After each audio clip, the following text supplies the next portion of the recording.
very rare, some people are legends. This story is about an individual who was not only legendary, but who was also a father, who had the vision and foresight to leave his future heirs land. This legend's vision and foresight would allow one of his future heirs to break free of the institutional mental chains that had prevented her from knowing about the legendary life of her remarkable ancestor for the first 50 years of her life. However, before we discuss the one heir who broke free of the mental chains, we must first present the extraordinary accomplishments of her ancestor, Charles Augustus Labuzzon. Born around 1807, Charles Augustus Labuzzon would become a soldier who rose to the rank of a general.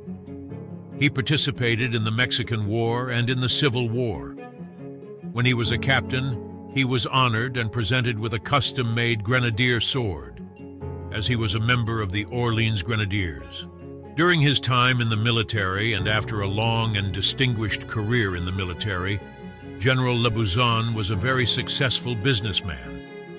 In the early 1840s, General Labuzzon owned and operated a successful auction company, where on February 13, 1845, he sold a 73-ton schooner ship as a cash-only purchase. In the 1850s, General Labuzzon owned and operated a successful insurance company, and in the early 1860s, he owned and operated a successful hotel in Biloxi, Mississippi, called the Ocean Springs Hotel, which is currently called the White House Hotel. However, General Labuzzon's most impressive purchase was the thousands of acres of land he bought in Mississippi, which he was issued letters patent for said lands on December 10, 1840, from the United States of America. A land patent is a legal document that grants an individual or entity ownership of a specific piece of land. Land patents are typically issued by the government, and they serve as evidence of a landowner's title or right to the property. The United States Supreme Court stated in United States v. Stone, "A patent is the highest evidence of title and is conclusive as against the government and all claiming under junior patents or titles."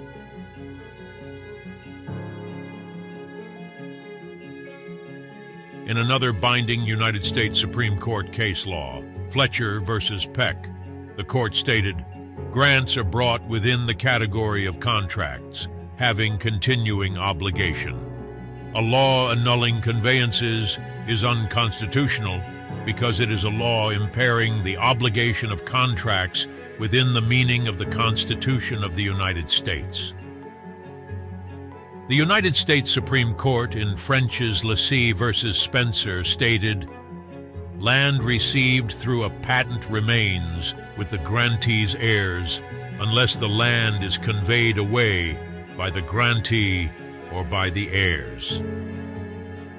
Again, the vision and foresight that General Labuzzon demonstrated was legendary, but would at least one of his future heirs be blessed with the ability to break free from the mental chains and become reacquainted with Charles Augustus Labuzzon and claim her land inheritance?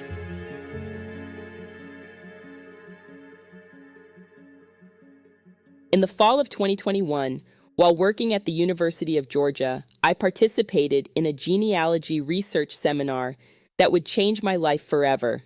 I came home and told my children about the informative genealogy seminar. I purchased a full membership to Ancestry.com, and together with my children, began researching both our maternal and paternal ancestors. One particular ancestor stood out to us, General Charles Augustus Labuzzon. My son and daughter noticed land records under General Labuzzon's name. We followed the link and saw not just one United States federal land patent, but 5 United States federal land patents issued to our ancestor, Charles Augustus Labuzzon, along with his 2 business associates. I read the land patents and the words written on the land patent. United States of America have given and granted, and by these presents do give and grant, unto the said Frederick W. Schmidt, Robert L. DeCoin, and Charles A. Labuzzon, and to their heirs, to have and to hold together with all rights privileges, immunities, and appurtenances of whatsoever nature, thereunto belonging unto the said Frederick W. Schmidt, Robert L. DeCoin, and Charles A. Labouzon, and to their heirs and assigns forever as tenants in common, and not as joint tenants. And below those powerful words is the signature of the President of the United States of America, Martin Van Buren. After reading the words on our ancestors' land patent, I ran to the bathroom, closed the door, and wept.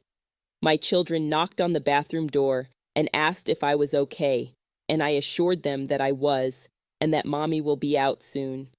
I was overcome with emotion because for the first time in my life, I could see my ancestor. For the first time in my life, I could hear my ancestor. And for the first time in my life, I could be proud of my ancestor because he lived an incredible life. For the first 50-plus years of my life, I was told that I came from slaves who had no freedoms, had no rights, had no education, and had no rights to be landowners. I felt that I was cheated out of knowing the truth about my own maternal and paternal ancestors, and instead, I was given slave narratives and fed numerous Hollywood slave movies. Now, however, I had come face to face with God, and God has reacquainted me and my children with our ancestor, General Charles Augustus Labouzon. God has blessed me and my children with an opportunity to claim our land inheritance, and most importantly, God has blessed me with a deep understanding of our American legal system and how to successfully claim our ancestral land inheritance. To that end, last year on September 23, 2022, I initiated a federal lawsuit in Mississippi to claim my ancestral lands and am in need of financial donations to continue our honorable fight to reclaim our ancestral lands in Mississippi. My current case is public record. My case number is 2022 CV 149, and the case is titled Labouzon Delane versus Cochran and Cochran Land Company Incorporated et al. The judge in my case, unfortunately, ignored the rules of summary judgment and unlawfully granted the defendant's motion for summary judgment. The Fifth Circuit Court of Appeals in the McCoy versus Energy case stated, "Summary judgment is appropriate only where the plaintiff has had a full opportunity to conduct discovery. However, I was never given an opportunity to conduct discovery. In a binding Supreme Court case, Celotex Corp. versus Catret, the court stated, a defendant cannot get summary judgment through a conclusory assertion that the plaintiff does not have evidence to support the complaint. Instead, the defendant must show the absence of evidence in the discovery record." The judge in my case ignored binding Supreme Court case law. As you can see, this judge and the defendants are attempting to conduct illegal lynching. By ignoring the rules and ignoring binding appellate and Supreme Court case law. But my children and I have the power of our legendary ancestor, Charles Augustus Labouzon, and we have your power.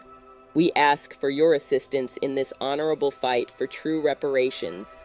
I will be victorious in the Fifth Circuit Court of Appeals and will win this case so that we can fulfill our ancestors' vision, which was to provide generational wealth to his heirs forever.